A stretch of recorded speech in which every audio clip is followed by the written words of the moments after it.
Voysiz onajon.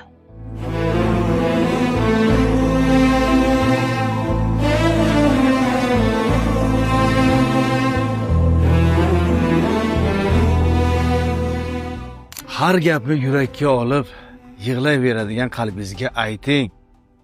Onangiz sizni 9 oy qiynalib, arzimagan insonlarni arzimagan so'zlarga ezilib o'lib ketishingiz uchun tug'magan.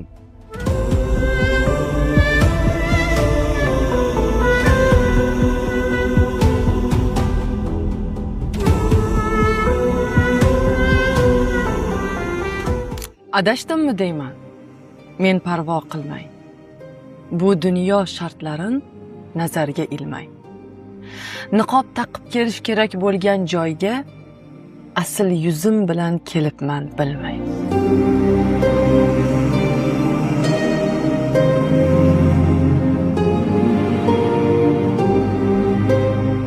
Erkaklarga savol. Siz uyga borganingizda bayram bo'ladimi yo uydan chiqqaningizdami? Sizga ham qiziq bu savol. Izohlarda qoldiring. Albatta ayoliga qiziq. Kimga maza qildingiz? Shahlo, Asadullo, Malika yoki Akmal? Izohlarda javoblaringizni yozing.